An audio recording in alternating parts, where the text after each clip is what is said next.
Praise the Lord. நம்முடைய ஆண்டவரும் அருமை இரட்சகரும் மீட்பருமான கர்த்தராகிய இயேசு கிறிஸ்துவின் இனிய நாமத்திலே மீண்டுமா இந்த புதன்கிழமை மாலை வேளையிலே தேவனுடைய சமூகத்திலே நாம் வரும்படியாக தேவனாகிய கர்த்தர் நமக்கு இந்த நல்ல நாளை ஆசீர்வதித்து கொடுத்திருக்கிறார். அவருடைய கிருபை, அன்பு, இரக்கம், தயவு அது ஒவ்வொரு நாளும் மாறாததாய் அவர் எப்படி மாறாத தேவனாய் இருக்கிறாரோ அதே போல் அவருடைய வார்த்தைகளும் அவரும் மாறாத தேவனாய் இருக்கிறார். அந்த உண்மையுள்ள தேவனுக்கு நன்மை செய்கிறவராய் சுற்றியிருந்தவர் ஒரு நிமிஷம் கண்களை மூடி கர்த்தருடைய சமூகத்திலே இந்த விசேஷித்த வேத பகுதியை தியானிக்கிற நேரத்திலே கர்த்தருடைய கிருபை இரக்கம் தேவ பிள்ளைகளாகி நமக்கு கிடைக்கும்படியா நம் கண்களை மூடி நாம் ஜெபிக்கலாம். இந்த நேரத்திலும் தேவன் கடந்த நாட்கள் முழுவதும் நம்மை கனிமணி போல பாதுகாத்தவர், நம்மோடு கூட இருக்கிறேன் என்று வாக்குத்தத்தம் செய்தவர். அவர் நம்ம மத்தியில் இருக்கிறவராய் இருக்கிறார், தேவனாய் இருக்கிறார். ஆகவே அவருக்கு நன்றி சொல்லி இந்த வேளையிலே தேவ சமூகத்திலே இந்த நல்ல நேரத்தை ஒப்பு கொடுத்து தேவன் தயவும் கிருபையும் தொடர்ந்து நமக்கு கிடைக்கும்படியாக கர்த்தருடைய சமூகத்திலே நாம் ஒப்பு கொடுத்து நாம் ஜெபிக்கலாம். நாம் ஜெபிப்போம். ஸ்தோத்திரிக்கிறோம், ஸ்தோத்திரிக்கிறோம், ஸ்தோத்திரிக்கிறோம், ஸ்தோத்திரிக்கிறோம். அப்பா, கிருபை இரக்கம் நிறைந்த தேவாதி தேவனே உம்மை துதிக்கிறோம். ராஜாதி ராஜனே உம்மை துதிக்கிறோம். கத்தாதி கத்தரே உம்மை துதிக்கிறோம். கத்தராகிய இயேசு கிறிஸ்துவே உம்மை துதிக்கிறோம். பரிசுத்தம் உள்ளவரே உம்மை துதிக்கிறோம். பரிகாரியே உம்மை துதிக்கிறோம். ஜீவாப்பமே உம்மை துதிக்கிறோம். ஜீவனின் அதிபதியே உம்மை துதிக்கிறோம். இஸ்ரவேலின் தேவனே உம்மை துதிக்கிறோம். ஆபிரகாமின் தேவனே உம்மை துதிக்கிறோம். ஈசாக்கின் தேவனே உம்மை துதிக்கிறோம். யாக்கோபின் தேவனே உம்மை துதிக்கிறோம். பரிகாரியே உம்மை துதிக்கிறோம். பரிசுத்தரே உம்மை துதிக்கிறோம். வல்லமை உள்ளவரே உம்மை துதிக்கிறோம். அதிசயமானவரே உம்மை துதிக்கிறோம். ஆலோசனை கர்த்தரே உம்மை துதிக்கிறோம். எல்ரோயே உம்மை துதிக்கிறோம். இயேசு கிறிஸ்துவின் நாமத்தில் எங்களுக்கு வெளிப்பட்டவரே உம்மை துதிக்கிறோம். இஸ்ரவேலின் தேவனாகிய கர்த்தர் நீர். ஆண்டவரே, சேனைகளின் கர்த்தராய் நீர் ஆண்டவரே வாக்கு மாறாதவருமாய் இருக்கிறீரப்பா. அப்படிப்பட்ட உமக்கு நன்றி சொல்லி உம்முடைய பலத்த கரத்திலே இந்த நல்ல வேலையை ஒப்புக் கொடுக்கிறோம். இந்த நேரத்திலே உம்முடைய சத்திய வார்த்தைகளை வாசித்து நீர் ஆண்டவரே உம்முடைய பிள்ளைகளாகி எங்களுக்கு அதை எவ்விதமாய் நிறைவேற்றுவேன், எவ்விதமாய் அதை நீ சொல்லி அதை செய்தர முடித்த தேவனாய் இருக்கிறீரப்பா. அப்படிப்பட்ட உமக்கு நன்றி சொல்லி உம்முடைய கரத்திலே தாழ்த்தி இந்த வேலையை ஒப்பு கொடுத்து அதிலே மகத்துவங்கள் மகிமைகளை அறிந்து கொள்ள உணர்ந்து கொள்ள தேவ இரக்கம் எங்களை ஒவ்வொருவருக்கும் கிடைக்க வேண்டுமா. இதை கேட்கிற தேவ பிள்ளைகள் ஒவ்வொருவரும் இன்னும் அதிகமாக விசுவாசத்திலும் உம்முடைய வார்த்தையிலும் உறுதியாய் நிற்கத்தக்கதாக தேவ தயவு கிடைக்க வேண்டுமா. இயேசு கிறிஸ்துவினுடைய பரிசுத்த நாமத்திலே ஆமென். கர்த்தர் தாமே எங்களை ஒவ்வொருவரை மீண்டுமாய் ஆசீர்வதிக்க தேவ கிருபையும் தேவ தயவும் நமக்கு கொடுத்ததற்காக அவருக்கு நன்றி சொல்லி உங்களை ஒவ்வொருவரையும் இயேசு கிறிஸ்து நாமத்திலே வாழ்த்து சொல்லுகிறேன். இந்த நேரத்திலே தேவனுடைய சத்திய வார்த்தைகளை நாம் வாசிப்பதற்காக நாம் கடந்த நாட்களிலே வேதத்திலே பழைய ஏற்பாட்டின் காலத்திலே தேவன் எவ்விதமாய் தன்னுடைய கிரியைகளை செய்து வந்தார், எவ்விதமாய் தேவ ஜனங்கள் தேவனுக்காக உண்மையாய் நின்றார்கள் என்று நாம் தியானித்துக் கொண்டு வருகிறோம். அதிலே நாம் அங்கே முதலாவதாக ஆதாமை குறித்தும் பிறகு அவருடைய பிள்ளைகளை குறித்தும் தொடர்ந்து நோவாவை குறித்தும் ஆபிரகாமை குறித்து நாம் சிந்தித்து கொண்டு வந்திருக்கிறோம். நான் இந்த நேரத்திலே ஆபிரகாமுடைய ஜீவியத்திலே தேவன் செய்த ஒரு மிகப்பெரிதான ஒரு காரியத்தை நாம் மீண்டுமாய் நினைவு கூர்ந்து அது எவ்விதமாக தேவன் அந்த வார்த்தையை அவர் சொன்ன பொழுது அது எவ்விதம் கிரியை செய்தது என்று நாம் அறிந்து கொண்டு அவருடைய வாக்குத்தத்தம் அவர் செய்த உடன்படிக்கைகள் அது இன்றைக்கும் மாறாததாக இருக்கிறது.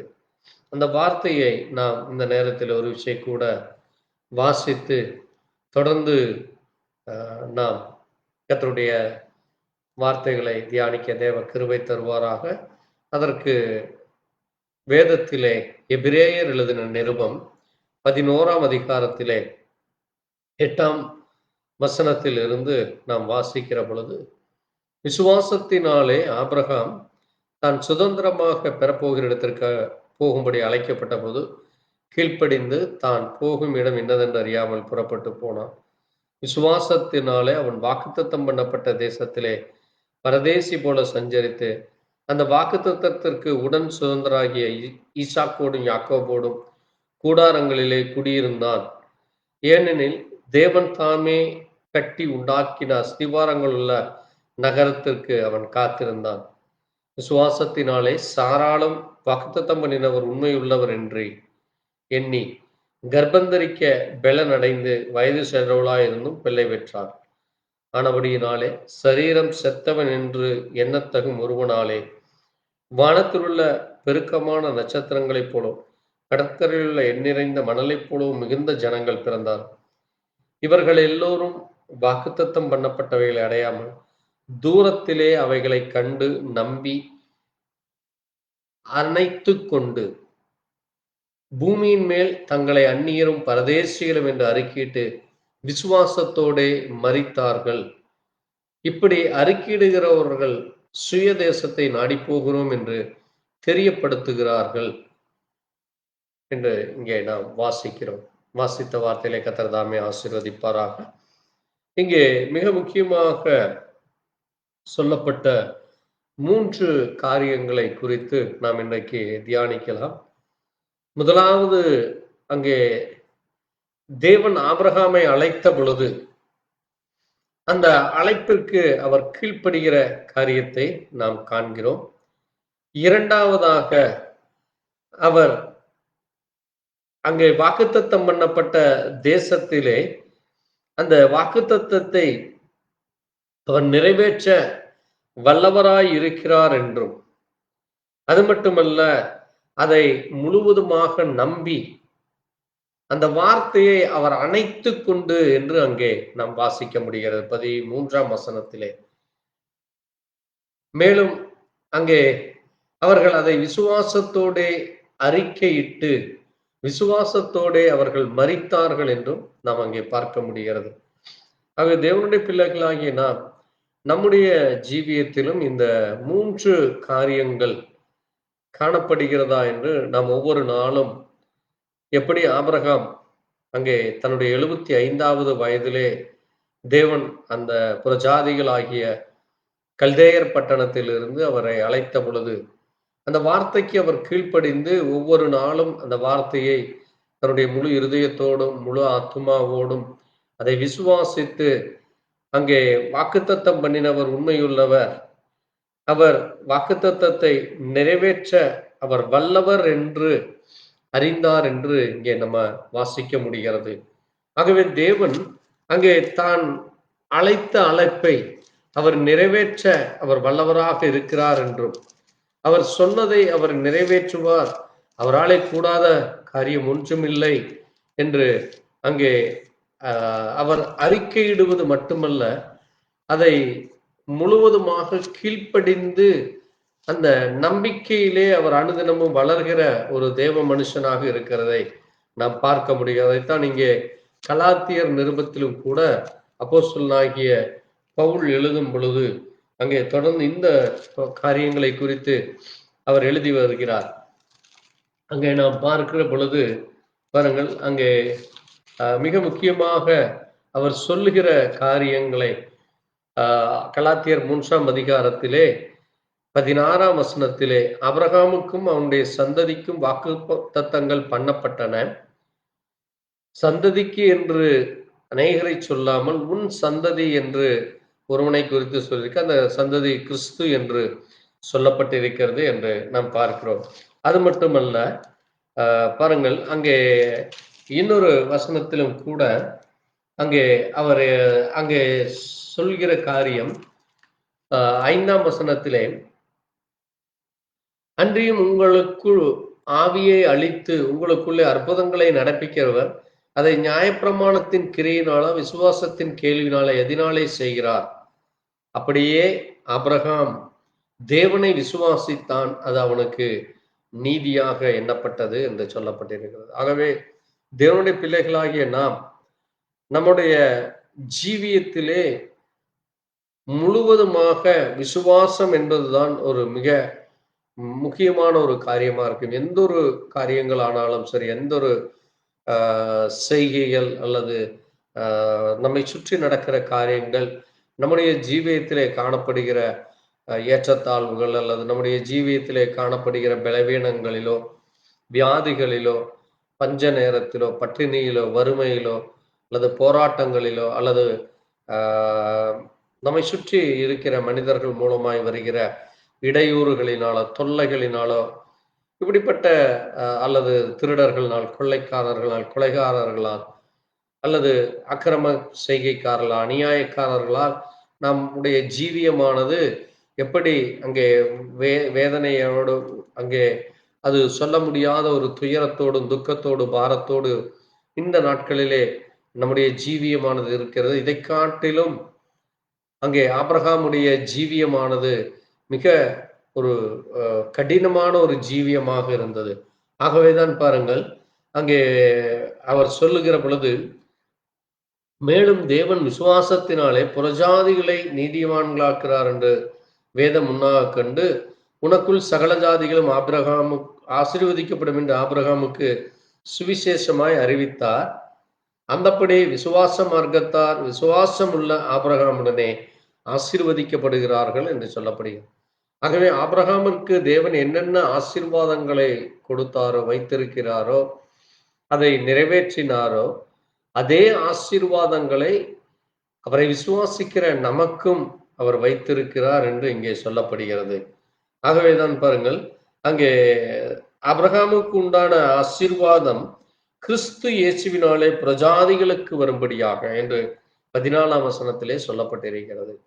பிரஜாதிகளாகிய நமக்கு ஆபிரகாமுக்கு தேவன் என்ன ஆசீர்வாதங்களை வைத்தாரோ, அந்த ஆசீர்வாதங்களை அவர் எப்படி பெற்றுக்கொண்டார் என்றால், அதைத்தான் அங்கே எபிரேயர்லே அவர் விளக்கி சொல்லும் பொழுது, அவர் அந்த வார்த்தையை கீழ்ப்படிந்து, அதை உண்மை என்று நம்பி, அதை அரவணைத்து கொண்டு, அந்த சத்தத்திற்கு கீழ்ப்படிந்து அவர் அதை தேவன் செய்ய வல்லவர் என்று விசுவாசத்திலே வல்லவன் ஆனான் என்று நம்ம அங்கே பார்க்க முடிகிறது.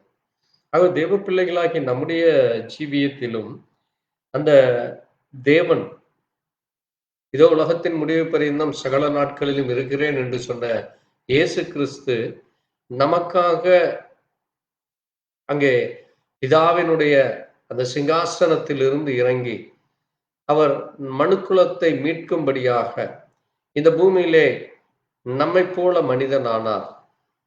நம்முடைய பாவங்களுக்காக, நம்முடைய அக்கிரமங்கள் மீறுதலுக்காக, நம்மிலே காணப்படுகிற பலவீனங்கள் உபத்திரவங்களுக்காக, நம்மிலே காணப்படுகிற போராட்டங்களுக்காக அதை ஜெயங்கொள்ளும்படியாய், அதை மேற்கொள்ளும்படியாய் அங்கே நம்மோடு கூட இருந்து சோதனையை சகிக்கிற மனுஷன் பாக்கியவான் என்று வேதத்திலே சொன்ன வண்ணமாக இயேசு கிறிஸ்துவினுடைய ஜீவியத்திலே அவர் சாத்தானால் சோதிக்கப்படும் பொழுது அங்கே சாத்தானோடு கூட அவர் அங்கே வீண் வாதம் செய்யவில்லை, அல்லது தனக்கு அந்த வல்லமை உண்டு, தனக்கு அந்த அதிகாரம் இருக்கிறது என்று அந்த அதிகாரத்தையோ அந்த வல்லமையோ அவனிடத்திலே பயன்படுத்தாமல் அவர் அந்த வார்த்தை எதை செய்யும் என்று அறிந்து அங்கே அமைதியாக, அங்கே அது மட்டுமல்ல, தேவனுக்கு மட்டுமே கீழ்ப்படிய வேண்டும், தேவனுடைய வார்த்தையை மட்டுமே முழுவதுமாக விசுவாசிக்க வேண்டும் என்று அவர் அங்கே அந்த காரியத்தை அவர் செய்கிறதை பார்க்கிறோம். அது நமக்கு ஒரு அடையாளமாக இருக்கிறது.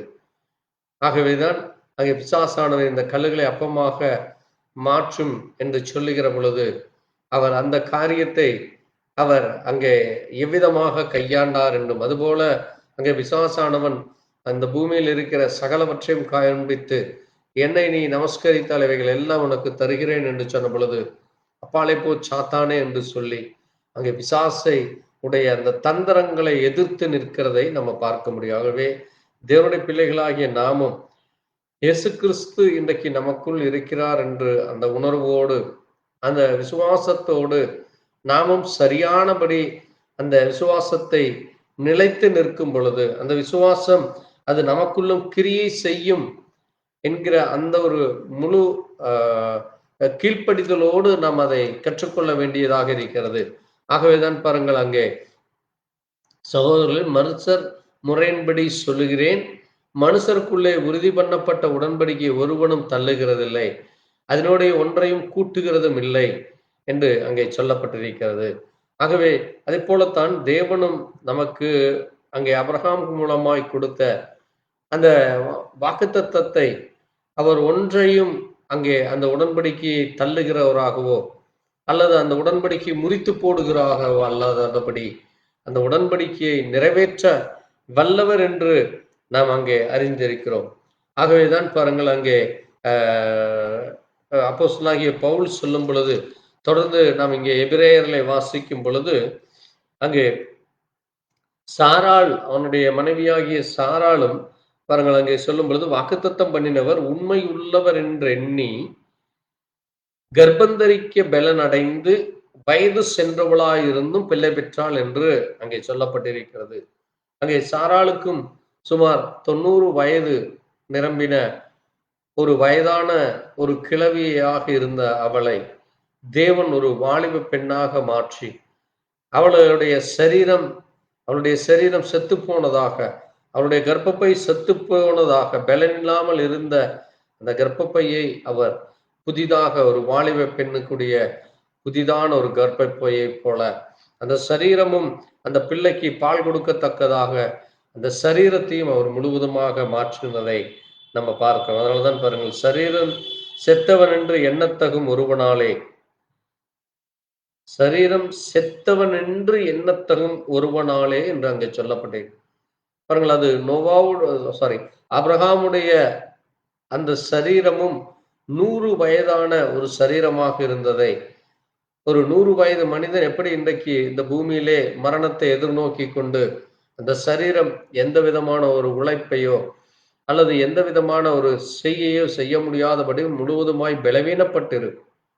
அப்படிப்பட்ட அந்த பலவீனப்பட்ட அந்த சரீரத்தையே தேவன் அன்றைக்கு அவர் வாக்குத்தத்தம் செய்ததை அவர் சரியானபடி நிறைவேற்றினார். எப்படி அதை நிறைவேற்றினார் என்றால், அங்கே ஆபிரகாம் அதை முழுவதுமாக விசுவாசித்தான். எவ்வளவு ஆண்டுகள் ஆனாலும் சரி, என்னுடைய சரீரம் மரணமே அடைந்தாலும் சரி, அல்லது என்னுடைய சரீரம் எப்படி ஆனாலும் என் தேவன் அதை நிறைவேற்றுவார், என்னிலே நிறைவேற்றுவார் என்று அந்த வாக்குத்தத்தத்தை, அந்த வார்த்தைகளை, அந்த உடன்படிக்கையை அங்கே அவர் முழுவதுமாக அடையாளம் காண்கிறதை நம்ம பார்க்க முடிகிறது.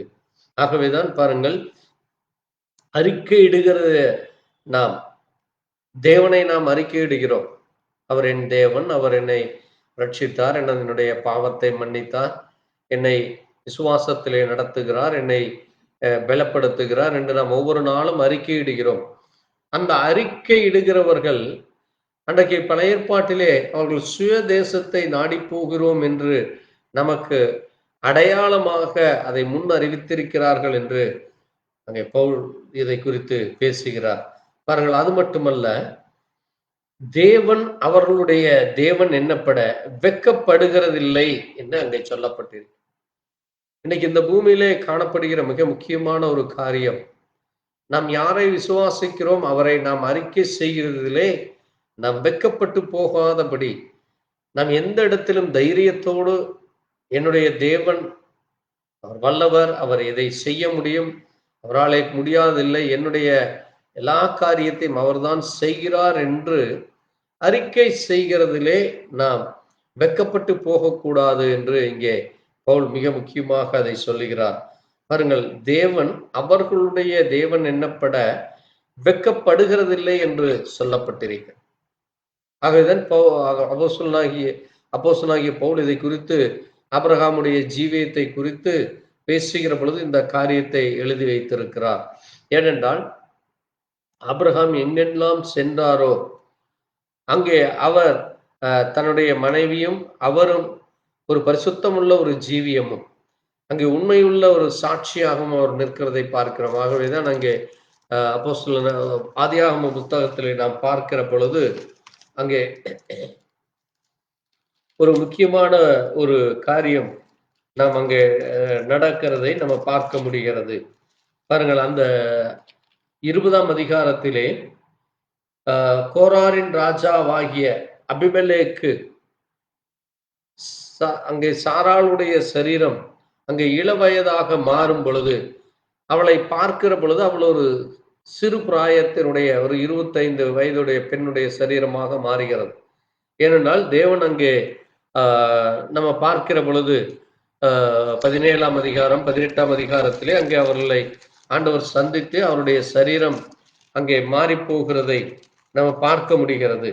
ஆகவேதான் பிறகு அந்த சரீரமானது மாறின பிறகு அங்கே 18ஆம் அதிகாரத்திலே அவர் சாராளை பார்த்து, ஒரு உற்பத்தி கிட்ட காலத்திலே நான் உன்னிடத்தில் திரும்ப வருவேன், அப்பொழுது உன் மனைவியாகிய சாராள் ஒரு குமாரனை உடையவளாய் இருப்பாள் என்று சொல்லி சொன்ன பிறகு அடுத்த ஒரு 5 மாதம் 6 மாதத்திலே அவர்கள் வேறொரு பட்டணத்திற்கு அவர்கள் புறப்பட்டு செல்கிறார்கள். அந்த பட்டணத்திற்கு செல்கிற அங்கே தென் தேசத்திற்கு புறப்பட்டு காதேசுக்கும் சூருக்கும் நடுவாக கோராரிலே தங்கினார்கள் என்று நாம் அங்கே பார்க்க முடிகிறது. பாருங்கள், இங்கே 18ஆம் அதிகாரத்திலே கர்த்தர் மம்ரேயின் சமபூமியிலே அங்கே ஆபிரகாமுக்கு தரிசனமானார் என்று சொல்லப்பட்டிருக்கு. அங்கே மம்ரேய்க்கும் இந்த கோராருக்கும் சுமார் 300 கிலோமீட்டர் தூரம் இருக்கும் என்று சொல்லுகிறார்கள்.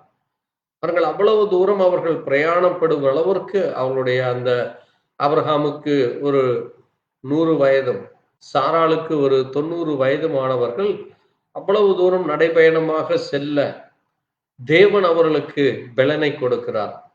அது மட்டுமல்ல, அவர்கள் இருவருடைய சரீரமும் அந்த வயதான சரீரம், அந்த 100 வயதுடைய ஆபிரகாமுடைய சரீரம் அங்கே ஒவ்வொரு நாளும் மாறிக்கொண்டு வருகிறதாக இருக்கிறது. ஆகவேதான் அங்கே ஆபிரகாம் தன் மனைவியாகிய சாராளை தன்னுடைய சகோதரி என்று சொல்லும்படியாக சொல்லுகிறார். ஆகவேதான் பாருங்கள், அங்கே தேவன் அபிமெலேக்குக்கு தோன்றி, நீ அழைத்த ஸ்ரீயின் நிமித்தம் செத்தாய், அவள் ஒருவனுடைய மனைவி என்று சொல்லும் பொழுது அங்கே அவள் சேராமல் இருந்து ஆபிரகாமை அழைத்து, ஏன் இவளை இப்படி செய்தாய், இவள் உன்னுடைய சகோதரி என்று தானே எனக்கு சொன்னாய் என்று சொல்லும் பொழுது அங்கே அவர் சொல்லுகிறார் பாருங்கள், அங்கே நீ உத்தம இருதயத்தோடு இதை செய்தாய் என்றும், நீ எனக்கு விரோதமாய் பாவம் செய்யாதபடி நான் உன்னை தடுத்தேன், ஆகவே நீ அவளை தொட நான் உனக்கு இடம் கொடுக்கவில்லை என்று தேவன் அங்கே சொல்லுகிறார். அது மட்டுமல்ல, அவனுடைய மனைவியை அனுப்பிவிடு, அவன் ஒரு தீர்க்கதரிசி, நீ பிழைக்கும்படி அவன் உனக்காக வேண்டுதல் செய்வான், நீ அவளை அனுப்பிவிட அந்த நீயும் உன்னை சார்ந்த யாவரும் சாகவே சாவீர்கள் என்று அங்கே சொப்பனத்திலே தேவன் அபிமெலேக்கோடு பேசுகிறதை நம்ம பார்க்க முடிகிறது. பாருங்கள், தன்னுடைய மனைவியை அந்த ராஜா எடுத்துக்கொண்டு சென்றார் என்று, அந்த ராஜாவினை மன்னிக்க வேண்டும், அவனுடைய அக்கிரமத்தை அவனுடைய பாவத்தை அந்த ஜனங்களுடைய அறியாமையை மன்னிக்க வேண்டும் என்று சொல்லுகிற அளவுக்கு ஆபிரகாமுடைய ஜீவியமானது ஒரு பக்குவப்பட்ட ஜீவியமாக, ஒரு உண்மையுள்ள ஜீவியமாக, மற்றவர்களுக்காக ஒரு பரிந்து பேசுகிற ஒரு ஜீவியமாக இருக்கிறது. ஆகவேதான் அங்கே எபிரேயர் 7ஆம் அதிகாரத்திலே கூட அங்கே அப்போஸ்தலனாகிய பவுல் ஆண்டவரை குறித்து சொல்லும் பொழுது, நமக்காக பரிந்து பேசுகிற அங்கே தேவன் ஆண்டவராகிய இயேசு கிறிஸ்து அங்கே நமக்காக இங்கே நாம் வாசிக்கிற பொழுது 26ஆம் வசனத்திலே, பரிசுத்தரும் குற்றமற்றவரும் மாசில்லாதவரும் பாவிகளுக்கு விலகினவரும் வானங்களில் உயர்ந்தோருமாய் இருக்கிற இவ்விதமான பிரதான ஆசாரியராக நமக்கு ஏற்றவராய் இருக்கிறார் என்று இங்கே சொல்லப்பட்டிருக்கு.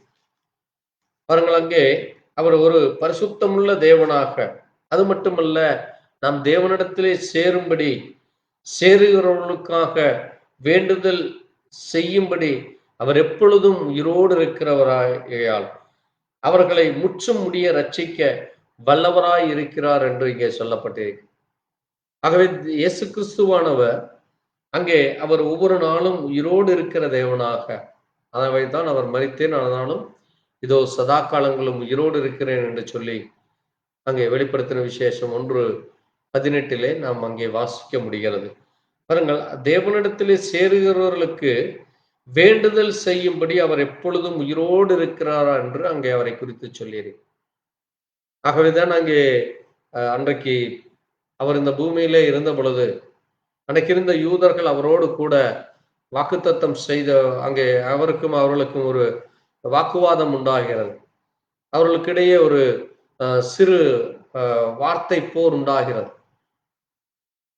அப்பொழுது அவர் ஆபிரகாமுக்கு முன்னே நான் இருந்தேன் என்று அவர் சொல்லும் பொழுது, உனக்கு இன்னும் 50 வயது கூட ஆகவில்லையே, எப்படி நீ ஆபிரகாமுக்கு இருப்பாய் என்று சொல்லும் பொழுது, நான் இருக்கிறவராகவே இருக்கிறேன் என்று சொல்லி அவர் தன்னை சொல்லுகிறார். அதைத்தான் அங்கே மோசே இடத்தும் அவர் அதைத்தான் சொன்னார், நான் இருக்கிறவராகவே இருக்கிறேன். ஆகவே அவர் ஆபிரகாமுக்கு முன்னே நான் இருக்கிறேன் என்று சொல்லுகிறார். ஆகவே அதே இருக்கிறேன் என்று சொல்லுகிறவர் தான் அங்கே மோசே இடத்திலும் இருக்கிறவராகவே இருக்கிறேன் என்று சொன்னவர். ஆகவேதான் அவர் என்னென்னைக்கும், அவர் எப்பொழுதும் உயிரோடு இருக்கிறவரால், அவர் தன்னை விசுவாசிக்கிறவர்களை, தேவனிடத்திலே வரும்படி அங்கே சேருகிறவர்களை அவர் ரட்சிக்க வல்லவராக இருக்கிறார் என்றும், அவர் பரிசுத்தம் உள்ளவராக இந்த பூமியிலே ஜீவித்தார். அவரிடத்திலே பாவம் இல்லை என்று அங்கே அவரை நியாயம் தீர்க்க வந்த பிலாத்தும் மற்றும் அங்கே அந்த இடத்திலே காணப்படுகிற அநேகர் அவரை குறித்து சாட்சி சொன்னதை பார்க்கிறோம்.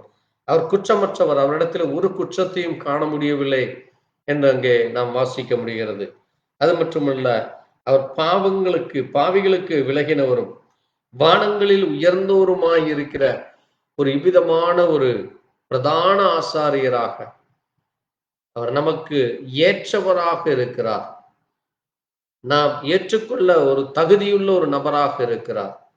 ஒரு பிரதான ஆசாரியன் என்பது அந்த பிரதான ஆசாரியனுக்குரிய அந்த என்னென்ன காரியங்கள் வேண்டுமோ அவை அனைத்தும் இயேசு கிறிஸ்துவிடத்திலே காணப்பட்டது. பாருங்கள், அதனால்தான் அவர் பிரதான ஆசாரியர்களைப் போல முன்பு செத்த பாவங்களுக்காக பின்பு ஜனங்களுடைய பாவங்களுக்காக நாடோறும் பலியிட வேண்டியதில்லை, ஏனெனில் தம்மைத்தாமே பலியிட்டதினாலே இதை ஒரே தரம் செய்து முடித்தார் என்று அங்கே சொல்லப்பட்டிருக்கிறது. ஆகவேதான் இயேசு கிறிஸ்துவனுடைய மரணத்திற்கு பிறகு இந்த 2000 ஆண்டுகளாக யாரும் அங்கே பலி செலுத்துவதோ, ஆடுகளை மாடுகளை இரத்த பலி செலுத்துவதோ இல்லாதபடி இயேசு கிறிஸ்துவனுடைய இரத்தம் ஒன்று மட்டுமே நமக்கு பாவத்தை மன்னிக்கிறதாக.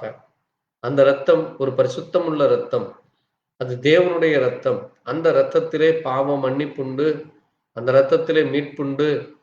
அந்த இரத்தம் இன்றைக்கும் நமக்காக பரிந்து பேசுகிறது. அந்த இரத்தத்தை உடைய தேவன் தான் அன்றைக்கு ஆபிரகாமிடத்திலே அங்கே ஆபிரகாமை சந்தித்து அவர் வாக்குத்தத்தம் செய்த தேவன். அவர் வாக்குத்தத்தத்தை நிறைவேற்றுகிற தேவனாக இருக்கிறார். ஆகவேதான் அங்கே இயேசு கிறிஸ்து சொல்லும் பொழுது, இந்த உலகத்தின் முடிவு பரிந்தும் சகல நாட்களிலும் நான் உங்களோடு கூட இருக்கிறேன் என்று சொல்லுகிறார். அது மட்டுமல்ல, நான் உங்களுக்காக ஒரு ஸ்தலத்தை ஆயத்தப்படுத்த போகிறேன், நீங்கள் என்னோடு கூட இருக்கும்படி நான் உங்களுக்கு அந்த ஸ்தலத்தை ஆயத்தம் பண்ண போகிறேன் என்று அங்கே யோவானிலே சொல்லுகிறார். அதைத்தான் அங்கே எபிரேயரிலும் பவுல் சொல்லும் பொழுது, அவர்கள் ஒரு முக்கியமான ஒரு இடத்தை, அந்த சுய தேசத்தை நாடி போகிறோம் என்று அவர்கள் அறிக்கையிட்டார்கள் என்று நாம் அங்கே பார்க்கிறோம். ஏனென்றால் அவர்கள் அங்கே தங்கியிருந்த தேசமானது கல்தேயர் பட்டணமோ அல்லது வேறு எந்த நகரத்திலோ அவர்கள் தங்கியிருந்தாலும் அந்த நகரத்திற்கு அவர்கள் அங்கே 15ஆம் வசனம் சொல்லுகிறது, தாங்கள் விட்டு வந்த தேசத்தை நினைத்தார்களானால் அதற்கு திரும்பி போவதற்கு அவர்களுக்கு சமயம் கிடைத்திருக்குமே, அதையே அல்ல, அதிலும் மேன்மையான பரமதேசத்தையே விரும்பினார்கள் என்று சொல்லப்பட்டிருக்கு. ஆகவே நாம் இன்றைக்கும் தேவனுடைய பிள்ளைகளாகிய நாம் தேவனுக்கு கீழ்ப்படிந்து நாம் தேவனுடைய வார்த்தையை முழுவதுமாக விசுவாசித்து அதுல எந்த விதமான சந்தேகம் இல்லாமல், ஏனென்றால் இங்கே எபிரேயர் இதே 11ஆம் அதிகாரம் 6ஆம் வசனம் சொல்லுகிறது, விசுவாசம் இல்லாமல் தேவனுக்கு பிரியமாய் இருப்பது கூடாத காரியம். ஏனென்றால் தேவனிடத்தில் சேருகிறவன் அவர் உண்டென்றும் அவர் தம்மை தேடுகிறவர்களுக்கு பலன் அளிக்கிறார் என்னும் விசுவாசிக்க வேண்டும் என்று இங்கே அப்போஸ்தலனாகிய பவுல் மிக முக்கியமாக குறிப்பிடுகிறார். ஆகவேதான் பாருங்கள், ஒரு மனிதன் தேவனுக்கு பிரியமாக இருக்கிறது என்றால் முதலாவது அவரை முழு இருதயத்தோடு விசுவாசிக்க வேண்டும். அந்த விசுவாசத்திலே எந்த விதமான ஒரு பயத்தோடோ அல்லது ஒரு கீழ்ப்படிதல் இல்லாமையினாலோ ஒரு பரிசுத்தம் இல்லாமலோ அல்லது அங்கே இது செய்தால் இப்படி செய்வேன் என்கிற ஒரு தன்னுடைய சுயத்தை குறித்து பேசுகிறதோ இல்லாமல், தேவன் என்ன சொன்னார், எதை செய்வார், தேவன் என்ன வாக்குத்தத்தத்தை கொடுத்திருக்கிறார், அதை அவர் எப்படி நிறைவேற்றுவார் என்ற தேவனை மட்டுமே முழுவதும் சார்ந்ததாக இருக்க வேண்டும்.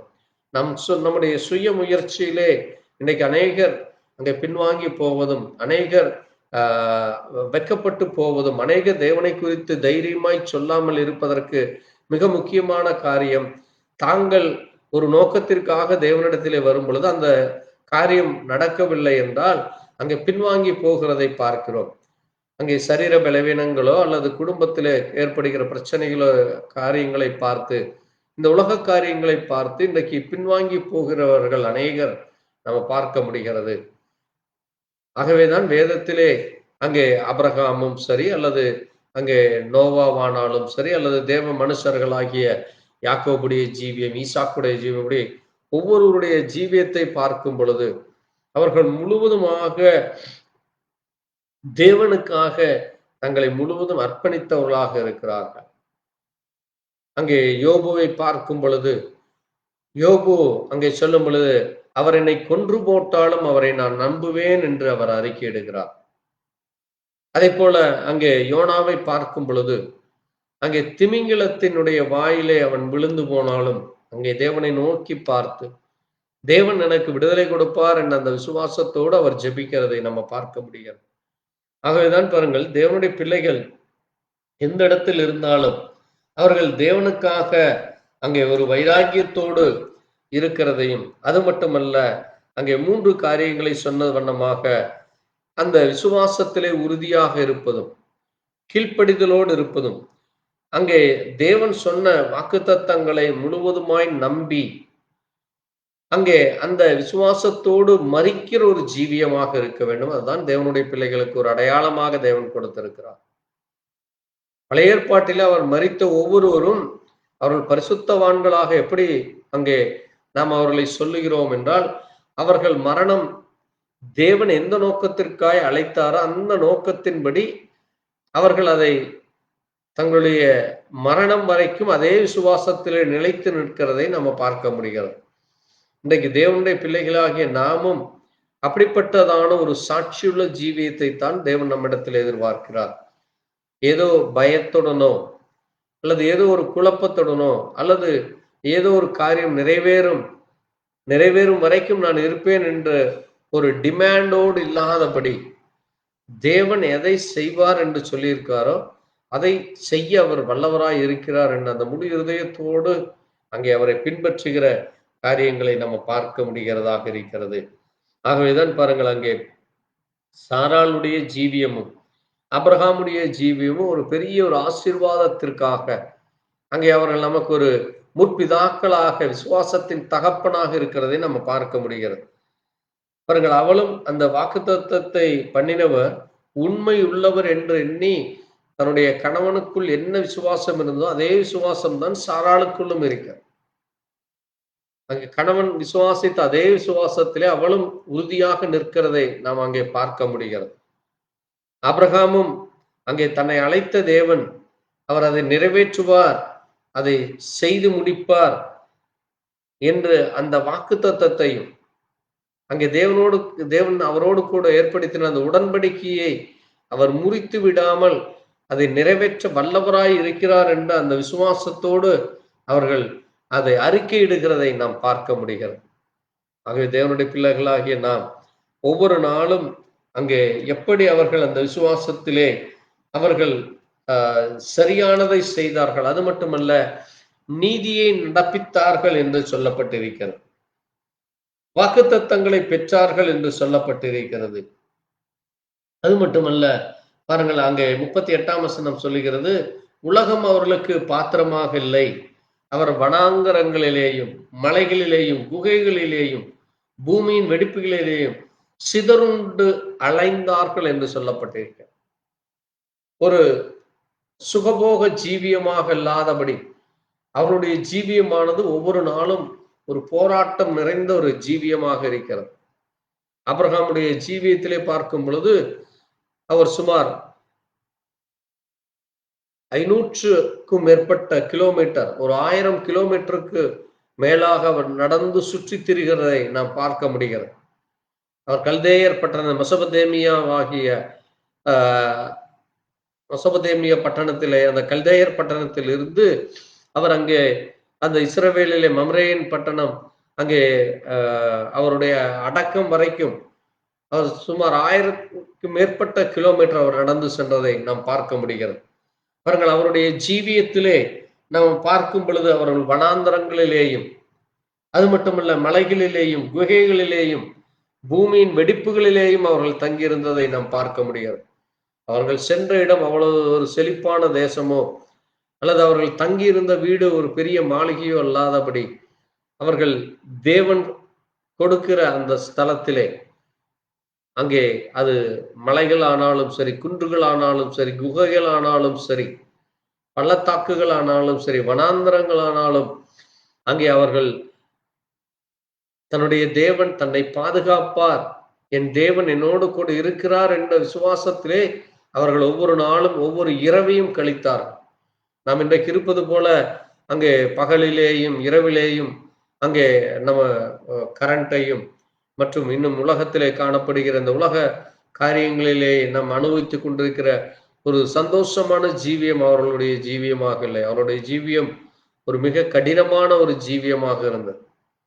இன்றைக்கு இரவு நேரத்தில் ஒரு ஒரு அரை மணி நேரம் 1 மணி நேரம் அங்கே எலக்ட்ரிசிட்டி பவர் இல்லை என்றால், கரண்ட் இல்லை என்றால், அங்கே இன்றைக்கு எல்லா காரியங்களும் ஸ்தம்பித்து போகிறது. ஆனால் அவர்களுடைய நாட்களில் அப்படிப்பட்ட ஒரு காரியமே இல்லை. அதே போல நமக்கு இருக்கிறது போல வாகன வசதிகளோ, நமக்கு இருக்கிறது போல ரோடு வசதிகளோ, தண்ணீர்களோ, உணவுகளோ அவர்களுக்கு இல்லை. அவர்கள் மிக கடினமான முறையிலே அவர்களாகத்தான் எல்லா காரியத்தையும் செய்து கொள்ள வேண்டும். அங்கே ஆடு மாடுகளையும் அவர்களுக்கு இருந்த பொருட்களையும் அவர்கள் மிக பத்திரமாக பார்த்து கொள்ள வேண்டும். ஏனென்றால் கொள்ளையர்களும் திருடர்களும் அவர்களை அந்த பொருட்களை அவர்களையும் கொள்ளையிட்டு போக முடியும் அளவுக்கு அங்கே இருந்தார்கள். ஆகவேதான் பாருங்கள், அங்கே லோத்து தங்கியிருந்த சோதோம் கொமோரா பட்டணத்திலே, அது மட்டுமல்ல அங்கே அந்த ராஜாக்கள் அங்கே நாட்களிலே அங்கே ராஜாக்கள் ஒருவருக்கு ஒருவர் சண்டையிட்டு கொண்டு லோத்தையும் அவனுடைய பொருளையும் அவனுடைய மனைவி பிள்ளைகளையும் அங்கே அடிமைப்படுத்தி கொண்டு செல்வதை, பிறகு ஆபிரகாம் சென்று அவர்களை மீட்டு கொண்டு வருவதை நாம் வேதத்திலே அங்கே 19ஆம் அதிகாரத்திலே பார்க்கிறோம். அவர்கள் இப்படியாக அங்கே தொடர்ந்து அந்த ஒவ்வொரு நாளும் ஒவ்வொரு வேலையும் அவர்களுக்கு போராட்டம் இருந்து கொண்டுதான் இருந்தது. ஆகவேதான் பாருங்க, அவர்கள் தேவன் அவர்களுடைய தேவன் என்று எண்ணப்பட அவர்கள் வெட்கப்படுகிறதில்லை என்று சொல்லப்பட்டிருக்கிறது. ஆகவே இன்றைக்கு நம்முடைய ஜீவியத்திலே ஒரு சின்ன ஒரு காரியம் நடக்கவில்லை, அல்லது ஒரு சின்ன ஒரு தடைகளோ அல்லது ஒரு இடையூறுகளோ அல்லது ஒரு பலவீனமோ அல்லது ஒரு பசியோ பஞ்சமோ ஏற்பட்டால் இன்றைக்கு ஜனங்கள் தேவனையும் அல்லது தேவனுடைய வாக்குத்தத்தங்களை நினைக்காதபடி அல்லது அங்கே விசுவாசத்தில் நிலைத்து நிற்காதபடி பின்வாங்கி போகிறவர்களாக உலக மனிதனிடத்திலே அங்கே புலம்புகிற காரியங்களை நம்ம பார்க்க முடிகிறது. பாருங்கள், அவர்கள் அறிக்கையிடுவதிலே உறுதியாக இருந்தார்கள் என்று சொல்லப்பட்டு, என் தேவன் எதை செய்தாலும் அதை செய்ய முடிப்பார், அவர் அதை செய்வார் என்ற அந்த விசுவாசத்தில் அவர்கள் வளர்ந்தார். ஆனால் இன்றைக்கு அநேகர் அங்கே புலம்பலோடும் அங்கே வீணாக காரியங்களை குறித்து அங்கே அச்சத்தோடு பயத்தோடு இருக்கிறதை நம்ம பார்க்க முடிகிறது. தேவனுடைய பிள்ளைகளுக்கு அங்கே எந்த நேரத்திலும் பயம் இல்லாமல் இருக்க வேண்டும். அதனாலதான் அங்கே ஆண்டவர் தன்னுடைய பிள்ளைகளை சந்திக்கிற அநேக இடங்களிலே பயப்படாதே, நான் உன் தேவன் என்று சொல்லுகிறதை பார்க்கிறோம். கலங்காதே திகையாதே, நான் உன் தேவன் என்று அவர் சொல்லுகிறார். ஜனங்கள் கலக்கத்தோடும் பயத்தோடும் அங்கே குழப்பத்தோடும் நடுக்கத்தோடும் இருக்கிறதை நம்ம பார்க்க முடிகிறது. ஆகவேதான் தேவன் அவர் எனக்குள் இருக்கிறார், என்னை பலப்படுத்துவார், என்னை ஜீவ பாதையிலே விசுவாசத்திலே நடத்துவார். தேவனுக்கு நான் பிரியமாய் இருக்கிறேன், அவர் என்மேல் பிரியம் வைத்திருக்கிறார், அவர் சொன்னதை நிறைவேற்றுவார் என்று நான் அவரை விசுவாசிக்கிறேன் என்று நாம் அறிக்கையிட வேண்டும். நம்முடைய அறிக்கை முழுவதுமாக அவரை கனப்படுத்துகிறதாக இருக்க வேண்டும்.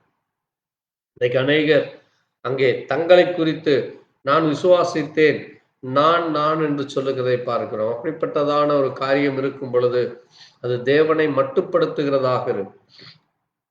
தேவன் அவர் என்ன சொன்னார் அதை மட்டுமே நாம் பார்க்க வேண்டும். நான் இதை நினைத்தேன், நான் இதை செய்தேன், நான் இதை இப்படி அதை நடக்கும் என்று இருந்தேன் என்று சொல்லி அங்கே சுயமாக பேசாதபடி தேவன் இதை சொல்லி இருக்கிறார். அவர் எப்படி இருந்தாலும் இதை நிறைவேற்ற அந்த வார்த்தையை நான் முழுவதுமாய் விசுவாசிக்கிறேன். அந்த வார்த்தை வல்லமை உள்ளது. அந்த வார்த்தை அதிசயங்களை செய்யும். அந்த வார்த்தை தான் எல்லாவற்றையும் நிறைவேற்றும் என்று அந்த வார்த்தையான தேவனை நாம் நோக்கி பார்க்க வேண்டும். நம்மை சுற்றி நடக்கிற காரியங்களை பார்க்கும் பொழுது அது நமக்கு பயத்தையும் நடுக்கத்தையும் குழப்பத்தையும் அங்கே அது நம்மை இருளுக்குள்ளாக தள்ளிவிடுகிறதாக இருக்குது. ஆகவேதான் தேவனுடைய பிள்ளைகள் ஒரு பயத்தோடு நடுக்கத்தோடு குழப்பத்தோடு இல்லாதபடி தேவனை நாம் நோக்கி பார்க்க வேண்டும். ஆகவேதான் பாருங்கள், அவர்கள் தேவனை நோக்கி பார்த்தார்கள். அவரை நோக்கி பார்த்த பொழுது அவர்கள் வெட்கப்பட்டு போகவில்லை என்று வாசிக்கிறோம். என்னை நோக்கி பார் என்றுதான் ஆண்டவர் சொல்லுகிறார். நம்மை சுற்றி நடக்கிற காரியங்களை நாம் பார்க்கும் பொழுது எப்படி அந்த இஸ்ரவேல் ஜனங்கள் அங்கே தங்களுக்கு எதிராக இருந்த அந்த கடலை பார்த்து அவர்கள் பயந்து போனார், சிவந்த சமுத்திரத்தை. ஆனால் மோசேயை நோக்கி நீ இதை பிளந்து போடு என்று சொல்லும் பொழுது அங்கே தேவன் நாமத்தினாலே மோசே சொன்ன பொழுது அந்த கடல் இரண்டாக பிளக்கிறதை பார். ஆகவே எப்பொழுது தேவனை நோக்கி பார்க்கிறார்களோ அப்பொழுது மட்டுமே தேவன் கிரியை செய்ய முடியும். இன்றைக்கு அநேகர் பிரச்சனைகளைத்தான் சுற்றி பார்க்கிறார்கள், பிரச்சனைகளைத்தான் பெரிதாக பார்க்கிறார்களே தவிர அதை விட பெரியவர் நம்முடைய தேவன். அவர் வல்லவராய் இருக்கிறார். அவராலே முடியாதது ஒன்றுமில்லை, அவராலே கூடாதது ஒன்றுமில்லை, அவராலே செய்ய முடியாதது எதுவும் இல்லை என்கிற அந்த விசுவாசத்திற்குள்ளாக வராதபடி, அந்த தேவனுக்கு பிரியமா இல்லாதபடி அங்கே தங்களை தாங்களே பிரியப்படுத்திக் கொள்கிறதை நாம் பார்க்க முடிகிறது. பாருங்க, இன்றைக்கு அநேகர் செய்கிற மிக தவறான ஒரு காரியமானது தங்களை தாங்களே தங்களுக்கு பிரியமானதை தங்களுக்கு பிடித்ததை மட்டுமே செய்கிறவர்கள். இது செய்தால் சரியாக இருக்கும், இது செய்தால் அது நன்றாக இருக்கும் என்று தாங்கள் எதை நினைக்கிறார்களோ அதை செய்து கொண்டிருக்கிற ஒரு ஜீவியமானது இன்றைக்கு அநேகர் இடத்திலே காணப்படுகிறது. தேவனுக்கு எது பிரியம், தேவன் எதை செய்ய சொன்னார், எதை விரும்புகிறார், தேவனுடைய காரியம் என்ன என்று அந்த வார்த்தைகளை நோக்கி பார்க்கும் பொழுது மட்டுமே தேவன் கிரியை செய்ய முடியும். நாம் நம்முடைய சூழ்நிலைகள், நம்முடைய விருப்பங்களை, நம்முடைய நோக்கங்களை நாம் செய்யாதபடி தேவனுடைய நோக்கத்தையும் தேவனுடைய விருப்பத்தையும் உணர்ந்தவர்களாக இருக்க வேண்டும். ஆகவேதான் இங்கே நம்ம பார்க்கும் பொழுது தேவன் அவர்களுடைய தேவன் எனப்படுவதை அவர்கள் வெட்கப்படவில்லை என்றும், அது மட்டுமல்ல வாக்குத்தத்தம் பண்ணப்பட்டவைகளை தூரத்திலே கண்டு நம்பி அவைகளை அணைத்து கொண்டு என்னவானாலும் சரி, எப்படி ஆனாலும் சரி, அதை முழுவதுமாக அங்கே பற்றி கொண்டு நடக்கிறது. தேவனை பற்றி கொண்டு, அதான் அணைத்து கொண்டு. நம் தேவனுடைய பாதங்களை பற்றி கொண்டு நடக்க வேண்டும். மனிதர்களை நம்பியோ அல்லது மனிதனுடைய வாக்குகளை எண்ணியோ அல்லது சூழ்நிலைகளுக்கு பயந்தோ அதை குறித்து நாம் திகைத்து இல்லாதபடி தேவனை முழுவதுமாக பற்றி கொண்டிருக்கிற ஒரு காரியமாக இருக்க வேண்டும். அவர்கள் பாருங்கள், அங்கே பூமியிலே அந்நியரும் பரதேசிகளுமாய் இருந்து அவர்கள் அதை அறிக்கையிட்டு, நான் இந்த பூமி எனக்கு சொந்தமில்லை, நான் அந்நியனாய் இருக்கிறேன், அங்கே இந்த பூமியிலே நிர்வாணியாய் வந்தேன், நிர்வாணியாய் திரும்புகிறேன் என்று அங்கே யோபு சொல்லுவதை நம்ம பார்க்க முடியாது. அங்கே கொண்டு வந்தது ஒன்றுமில்லை, கொண்டு போவதும் ஒன்றுமில்லை என்று வேதம் சொல்லுகிறதை நம்ம பார்க்க முடியாது. அவர்கள் அப்படிப்பட்ட அறிக்கை. இன்றைக்கு அநேகர் நான் இதை செய்தேன், இதை இப்படி நடந்தேன், நான் இதை என்னுடைய படிப்பினாலே அல்லது என்னுடைய தகுதியினாலே என்னுடைய திறமையினாலே எனக்கு இது செய்தது, எனக்கு இது கிடைத்தது என்று சொல்லி தங்களை பெருமை பேசிக் கொள்கிறதை நம்ம பார்க்க முடியாது. தேவனுடைய உண்மையான தேவனுடைய மனுஷன், இன்னொரு உண்மையான தேவனுடைய பிள்ளைகள், தேவன் எனக்கு இதை கொடுத்தார், தேவன் எனக்கு இதை செய்வார் என்றுதான் அதை சொல்ல வேண்டும். ஆகவேதான் பாருங்க, இங்கே வேதத்திலே கூட யாக்கோபிடத்திலே அங்கே பார்வோன் இந்த குழந்தைகள் யார் என்று கேட்கும் பொழுது தேவன் எனக்கு கொடுத்த பிள்ளைகள் என்றுதான் அவர் அதை அறிக்கையிடுகிறார். பாருங்க, அதுதான் ஒரு உண்மையான தேவ மனுஷனுக்கு ஒரு அடையாளமாக இருக்கிறது. அதுதான் தேவன் நம்மிடத்திலே அவர் எதிர்பார்க்கிற ஒரு காரியமாக இருக்கிறது. ஏனென்றால் நாம் தேவனுக்கு எப்படி உண்மையாக இருக்கிறோம், அது யார் கொடுத்தது என்று அங்கே அறிந்து கொள்ள தேவன் நமக்கு அங்கே சரியான காரியங்களை செய்ய வல்லவருமாக இருக்கிறார். பாருங்கள், இங்கே இன்னொரு முக்கியமான காரியத்தை கூட நாம் இங்கே பார்க்க முடிகிறது. அங்கே ஆதியாகம புஸ்தகத்திலே 20ஆம் அதிகாரத்திலே நாம் வாசித்த பொழுது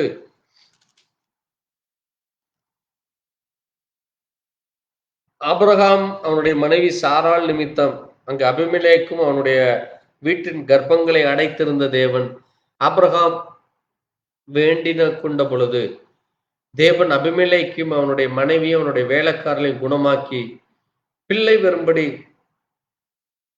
அனுக்கிரகம் செய்கிறார் என்று அங்கே நம்ம பார்க்கிறோம். பாருங்கள், இவர்களுக்கே பிள்ளை இல்லாமல் இருக்கிறது. ஆபிரகாமுக்கும் பிள்ளை இல்லை, சாராளுக்கும் பிள்ளை இல்லை.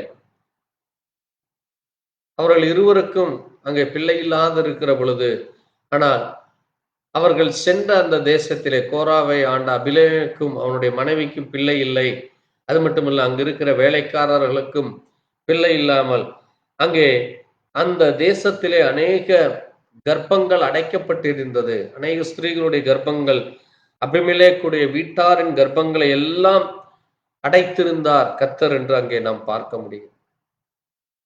இன்றைக்கும் தேசத்திலே அநேக இடங்களிலே டெஸ்டியூப் பேபி என்றும் எப்படி அப்படி என்று சொல்லி பணத்தை வீண் விரயம் செய்து கொண்டு அங்கே உலகத்திலே அங்கே தங்களுக்கு கிடைக்கிற அந்த சுகபோகத்திற்காக இன்றைக்கு அனுபவித்துக் கொண்டிருக்கிற காரியங்களை பார்க்க முடிகிறது. ஏனென்றால் அன்றைக்கு என்ன நடந்ததோ அது இன்றைக்கும் அது நடந்து கொண்டிருக்கிறது. ஒரு உண்மையான தேவனுடைய பிள்ளைகள் அங்கே நம்முடைய சுற்றி இருக்கிறவர்களுக்கு அங்கே யாருக்கெல்லாம் குழந்தை பாக்கியம் வேண்டுமோ, யாருக்கெல்லாம் அங்கே தேவைகள் இருக்கிறதோ, அந்த காரியத்திற்கு உண்மையாக ஜெபிக்கும் பொழுது நிச்சயமாகவே தேவன் அனுக்கிரகம் செய்ய வல்லவராக இருக்கிறார். ஏனென்றால் அவர் இந்த சர்வலோகத்திற்கும் தேவனாக இருக்கிறார். இன்னைக்கு எத்தனையோ தடைகள், திருமண தடைகள், பிள்ளைகளுக்கு படிப்பின் காரியத்திலே, வேலை இல்லாமலும், அதுபோல குடும்பத்திலே சாபங்கள், குடும்பத்திலே மரணங்கள், குடும்பத்திலே பிரச்சனைகள், குழப்பங்கள், இப்படி இன்றைக்கு முழு உலகத்திலேயும் இன்றைக்கு போராட்டம் நிறைந்த ஒரு காரியமாக நம்மை சுற்றி நடந்து கொண்டிருக்கிறதை பார்க்க முடிகிறது. பாருங்கள், இந்த தேசத்திலே சென்ற பொழுது ஆபிரகாம் அன்று இருந்த பிரச்சனைகளை அடையாளம் கண்டு அவர்களுக்காக அங்கே தேவனை நோக்கி அவர் வேண்டிக் கொள்கிறதை நாம் பார்க்கிறோம். அவருக்காக மட்டுமல்ல, அவருடைய தேவைகளுக்காக மட்டும் அவர் தேவனை நோக்காதபடி மற்றவர்களுக்காகவும் நோக்கி பார்க்கிற காரியத்தை நாம் இங்கே பார்க்கிறோம். அதைத்தான் இயேசு கிறிஸ்துவும் இந்த பூமியிலே வந்த பொழுது அவர் எல்லா இடங்களிலேயும் சுற்றி திரிந்து வியாதி உள்ளவர்களையும் பலவீனர்களையும் மற்ற எல்லா காரியங்களையும் அவர் சுகப்படுத்தி அவருடைய தேவைகளை, அவர்களுக்குரிய காரியங்களை அவர் செய்கிறதை நம்ம பார்க்க முடிகிறது. இதை போலத்தான் ஆபிரகாமும் அவர் அதற்கு விசுவாசத்தின் தகப்பன் என்பதற்கு நமக்கு இதுவும் ஒரு மிக முக்கியமான ஒரு காரியமாக இருக்கிறது. ஆபிரகாமுடைய பிள்ளைகள் நாம் என்றால் ஆபிரகாம் என்ன செய்தாரோ அதை போல நாமும் செய்ய வேண்டும். அதான் ஒரு தகப்பனுடைய பிள்ளைகளுக்கு ஒரு அடையாளமாக இருக்கு.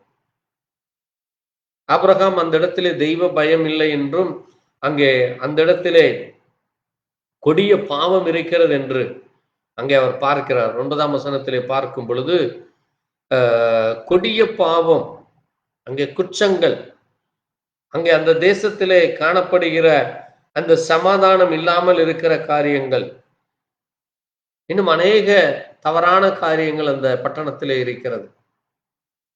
ஆக அப்படிப்பட்ட காரியங்களை எல்லாம் ஆண்டவர் ஆபிரகாமுக்கு உணர்த்தி அந்த காரியத்திற்காக ஆபிரகாம் ஜெபிக்கிறதை நம்ம பார்க்க முடிகிறது.